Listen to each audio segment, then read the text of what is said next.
చిత్కారి hand embroidery work అండి. Dress మొత్తం ఇలా ఉంటుందండి. ఇవన్నీ వీటిలో చాలా కలర్స్ ఉన్నాయండి. ఇది వచ్చి బాటమ్ అండి. బాటమ్ కూడా కింద ఎంబ్రాయిడరీ వర్క్ వచ్చిందండి. వీటిలో కలర్స్ ఉన్నాయండి. మీకు ఏ కలర్స్ కావాలో అన్నిటిలో స్టిచ్చింగ్ ఉంటుందండి. స్టిచ్చింగ్ చేస్తే డ్రెస్ ఇట్లా ఉంటుందండి. చాలా అందంగా ఉంది చూడండి, చూడటానికి ఎంత బాగుందో.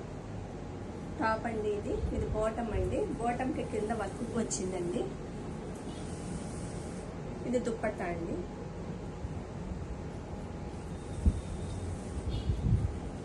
మొత్తం వచ్చిందండి, చాలా బాగుంది. నైట్ టైం పార్టీకి చాలా లుక్ బాగుంటుందండి. సమ్మర్కి డ్రెస్సెస్ ఉపయోగించుకోవచ్చండి. ప్రతిసారి శారీస్ కట్టం కదా, ఏ ఏజ్ గ్రూప్ వాళ్ళకైనా యూజ్ అవుతాయండి. డ్రెస్ మెటీరియల్స్ చాలా బాగున్నాయండి చూడటానికి. నచ్చితే కనుక వీటిని కాల్ చేయండి.